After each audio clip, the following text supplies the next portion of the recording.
అందరికీ నమస్కారం. నేను ఒక కథ రాశాను. ఆ కథ మీకు కూడా చెబుతాను. అది విన్నాక మీకు నచ్చితే ఒక లైక్ చేయండి. అలానే బాగుందో లేదో కామెంట్ చేయండి.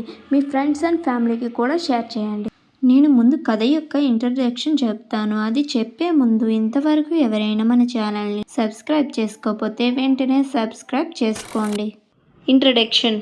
ఒక పాఠశాలలో ఉపాధ్యాయుడు చాలా శ్రద్ధగా పిల్లలకి చదువు చెబుతుంటాడు.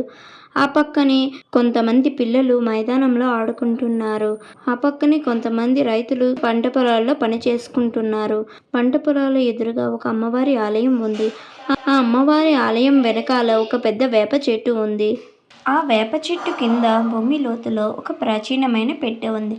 ఆ పెట్టెలో ఉన్న నిధి గురించి ఒక కుటుంబం వారసత్వంగా కాపాడుకుంటూ వస్తే ఇంకో కుటుంబం వారసత్వంగా ఆ నిధిని దొంగలించాలనే ప్రయత్నంలో ఉంటారు. అలా ఆ పెట్టెలో ఉన్న నిధి గురించి ఆ రెండు కుటుంబాలు పోట్లాడుకొని ఆ నిధి ఆఖరికి ఎవరికి సొంతమవుతుందో చూద్దాం. మీరు ఈ ఇంట్రడక్షన్ విన్నారుగా, కనుక కథకి ఏ పేరు పెడితే బాగుంటుందో కామెంట్ చేయండి. మీకు ఈ ఇంట్రడక్షన్ విన్నాక కథ కూడా మీకు వినాలి అని ఉంటే వెంటనే మన ఛానల్ని సబ్స్క్రైబ్ చేసుకొని అలానే కింద కామెంట్లో తెలియజేయండి. మరికొన్ని వీడియోస్ మీ దగ్గరికి చేరుకుంటాయి.